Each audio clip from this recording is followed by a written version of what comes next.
Dans notre paragraphe portrait, nous allons parler et échanger ensemble à propos d'un sujet qui me tient à cœur, à savoir la vie, la notion de vie. C'est quoi la vie pour moi?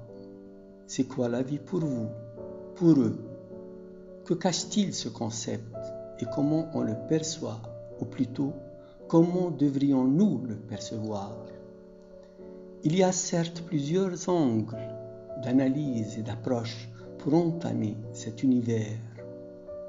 Mais pour le moment, je vais me concentrer sur mes droits dans la vie, ainsi que les vôtres et surtout affectifs et émotionnels.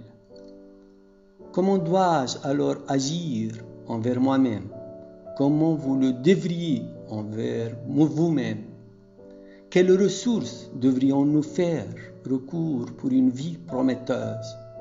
Ce sont des questions qui nécessitent une certaine prise de conscience, une certaine adhésion, un certain recul pour avoir en clair notre mission, notre vision, nos objectifs et mieux aussi nos rêves.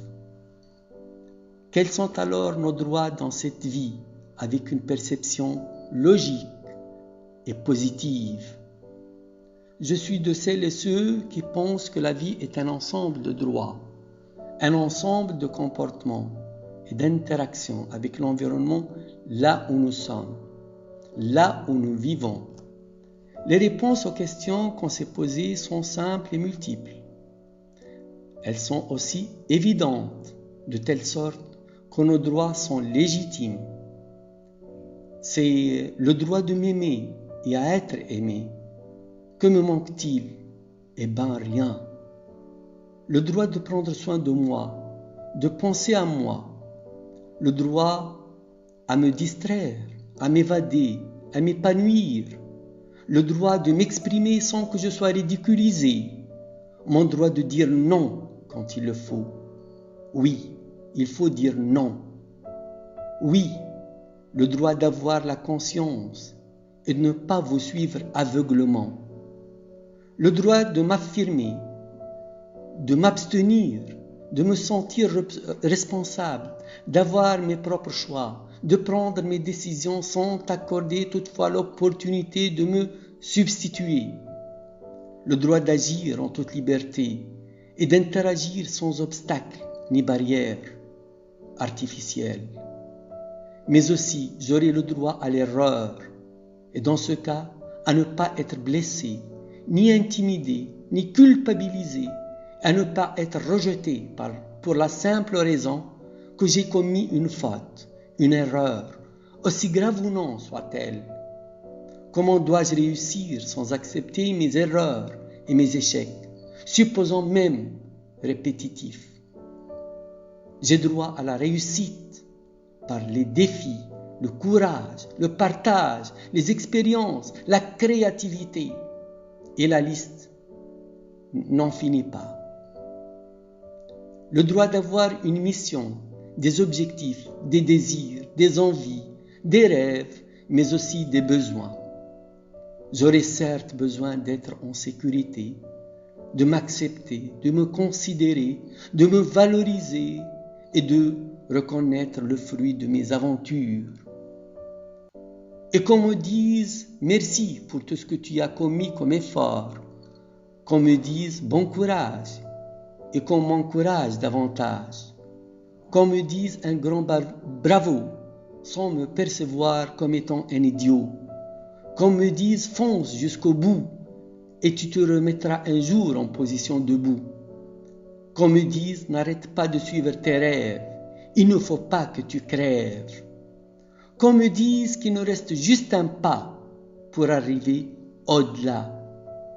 Même si que c'est le pas de l'inattendu ou l'imprévu qui sera vécu, je dois me dire, ce n'est pas grave, l'échec n'est qu'une étape de la route du succès. Ce n'est qu'une page qui sera enterrée et par la suite oubliée, mais qui servira de base pour un futur émerveillé. C'est pour cela que j'ai le droit à ne pas être parfait, de tomber, de rebondir, de me lever et surtout de ne pas lâcher. J'ai droit aussi à donner, à recevoir, à échanger, à partager, à analyser, à juger, sans recours aux préjugés. N'ai-je pas le droit à être différent? Oui, bien sûr, je l'ai. À voir les choses de ma manière. Bref, j'ai le droit à la vie de la manière qui me convient. Il en est de même pour vous, mais sans toutefois dépasser les règles, ni briser les autres, ni franchir leur territoire ou discuter leurs identités. Et vous, celles et ceux qui m'écoutez, qu'en pensez-vous? Je suis convaincu que vous avez bien saisi qu'il est temps de démarrer avec une autre vision de la vie, n'est-ce pas? Agissez selon votre carte. Soyez vous-même tel que vous êtes, spontané, sans masque, sans complexe. Évitez de vous identifier aux autres. Évitez que vous soyez programmé selon la volonté des autres. N'essayez pas à plaire aux autres au détriment de vous-même, au détriment de vos valeurs, de vos principes, vos règles de conduite et vos croyances. À défaut, vous risquez de le payer cher. Je répète, à défaut, vous risquez de le payer cher. Ciblez et visez alors votre bonheur, votre sérénité et votre paix intérieure. C'est ce qui est possible et envisageable. C'est bien possible pour vous, pour moi, pour les autres. Tout se traduit par la phrase suivante. Ayez confiance en vous. Point à la ligne. À la prochaine avec un autre portrait. Merci et au revoir.